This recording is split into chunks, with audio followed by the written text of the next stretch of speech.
Oh, and before I forget, yeah, the Death Wish review's coming along. It's taken longer to edit than I thought. I don't know how Doug did it every week. Yeah.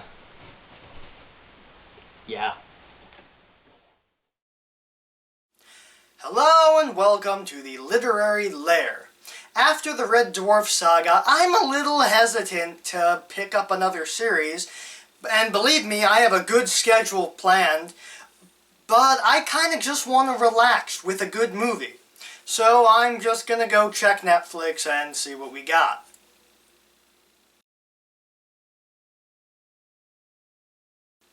Well, that looks like a good movie. Let's play that.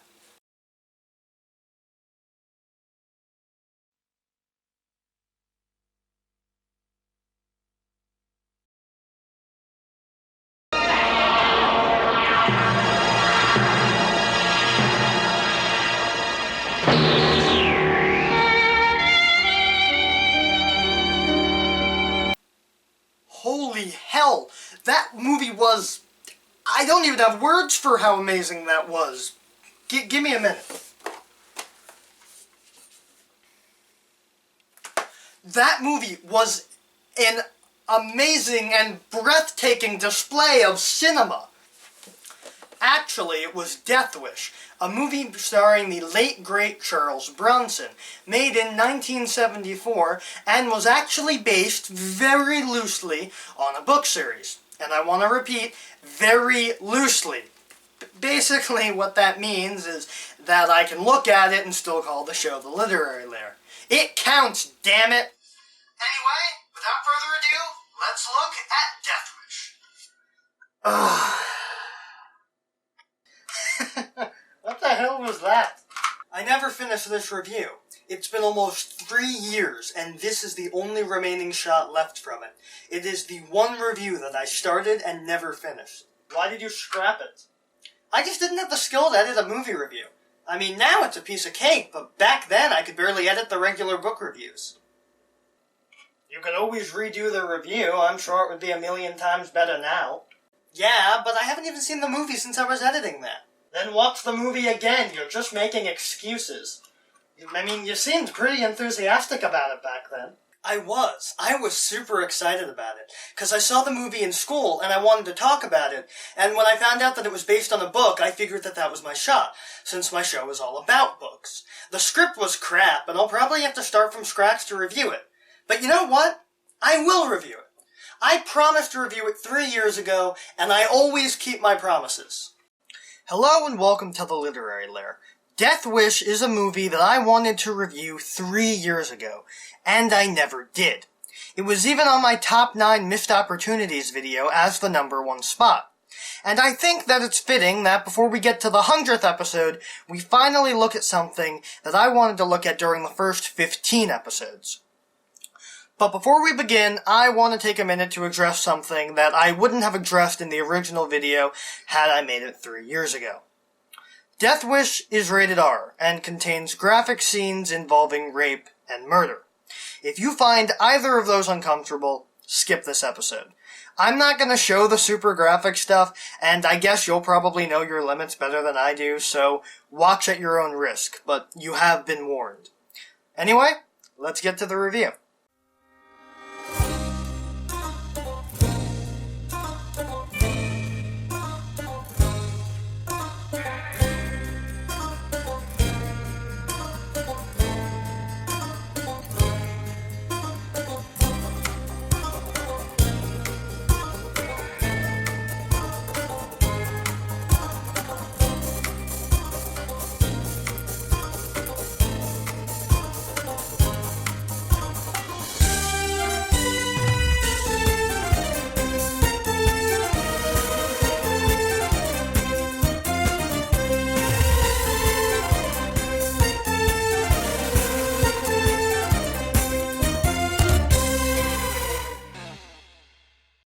The movie opens up with Paul Kersey, played by Charles Bronson, on vacation with his wife Joanna, played by Hope Lange.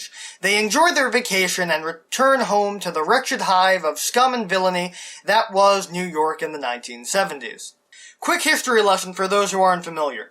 New York in the 70s was not a good place to be. Crime was high and the economy was low, and the president refused to bail the city out. The city only started to recover in 1977 when Ed Cox was elected mayor.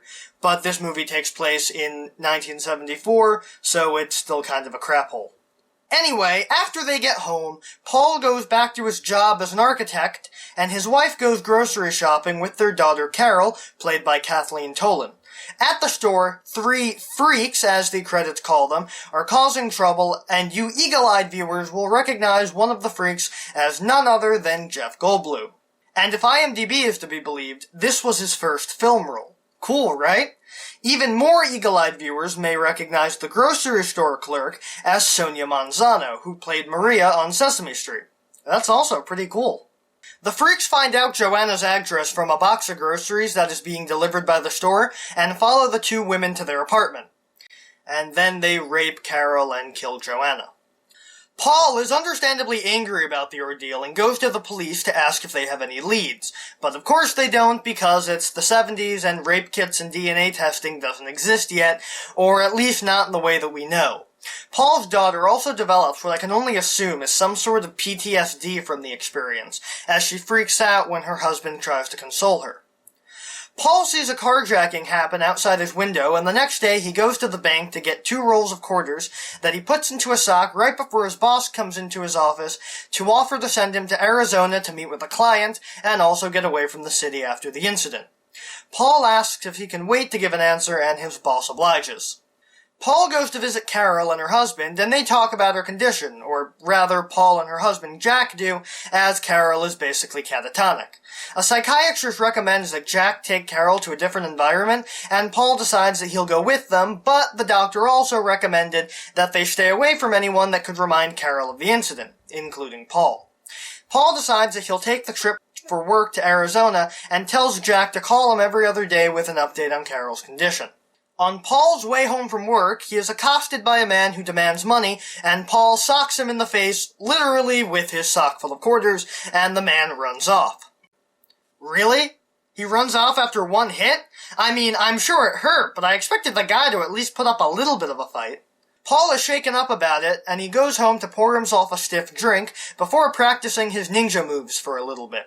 Paul goes to Arizona and meets with his client, Ames Janechill, and they drive out to see the site that Paul is there to consult on. Then they go to a movie studio that doubles as the fake Old West attraction from that episode of Quantum Leap.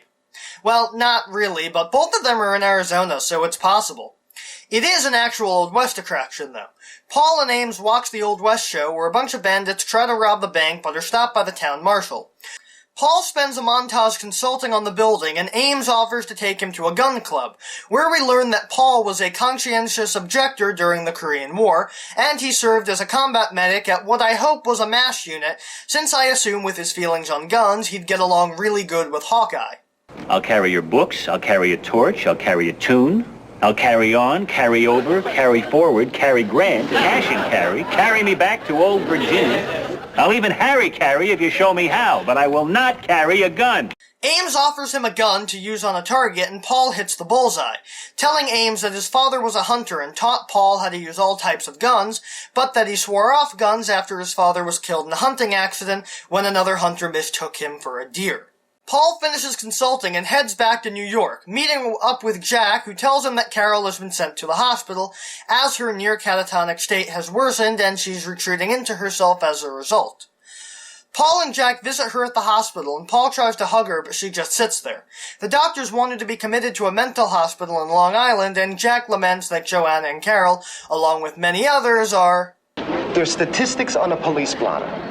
Paul returns to his apartment that night and finds a special gift that Ames left for him in his luggage, a nickel-plated .32 caliber Colt revolver, and also checks the mail to find the vacation photo she took at the beginning of the movie, which he presumably got sent to get developed prior to the incident. These factors are the tipping point, and Paul decides to take matters into his own hands and become a vigilante. Paul goes and gets himself deliberately into a situation where a man would threaten to mug him, and the mugger gets shot for his troubles. Paul runs back home and freaks out since he just likely killed the man and is understandably a little messed up. The next morning, Detective Frank Ochoa, played by Vincent Gardenia, is called onto the scene to investigate the mugger's murder and find out the motive. Why they don't just come up with the motive that the mugger threatened someone that fought back, I don't know. Paul continues the next night and attacks 3 more muggers who were beating up an old man, and Ochoa is called in again. And even with a witness, they don't know who did it, since the witness plays dumb in regards to knowing what he looked like. Cause why would you give away the identity of the man who saved your life? Ochoa does tell them to send the slugs from this shooting to the lab, so at least they're getting somewhere. Paul and Jack go to visit Carol at the institution, and Ochoa goes to lecture the cops and... Wait a minute.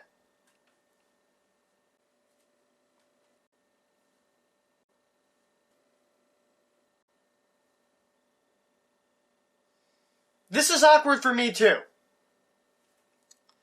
Anyway, Ochoa lectures the cops and tells them that the motive they have is revenge, and he wants them to check the records for anyone who had a reason to seek revenge against the criminals of the city, and to check for combat veterans since Paul is a really good shot.